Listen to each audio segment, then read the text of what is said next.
Covid जैसी महामारी की 100 साल के बाद पूरे विश्व में एमर्ज हुई,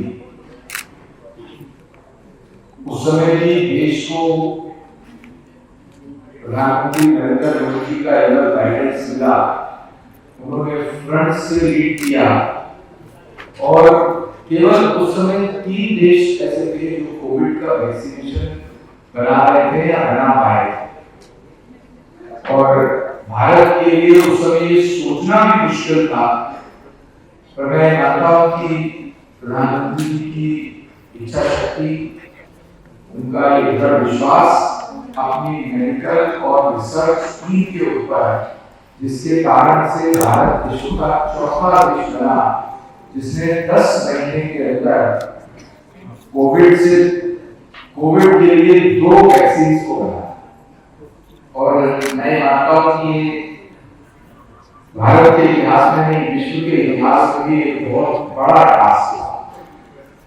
और ये केवल देश में 220 डोजेस लगी ऐसी बात नहीं है, 162 अन्य देशों को भी कोविड का वैक्सीन दिया गया। और कनाडा जैसी कंट्री में भी हमारी भेजी हुई वैक्सीन लगी।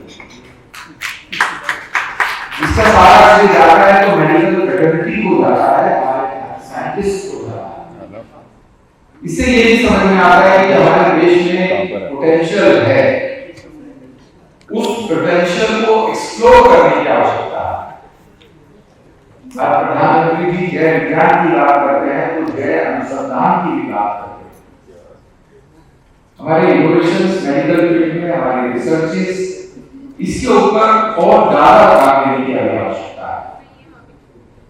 ये बात ठीक है कि मेडिकल फील्ड में बहुत एडवांसमेंट्स हुई हैं, लेकिन वो ग्लोबल स्फीयर में एडवांसमेंट होने के बाद भारत ने उसको एडॉप्ट अच्छे से किया है।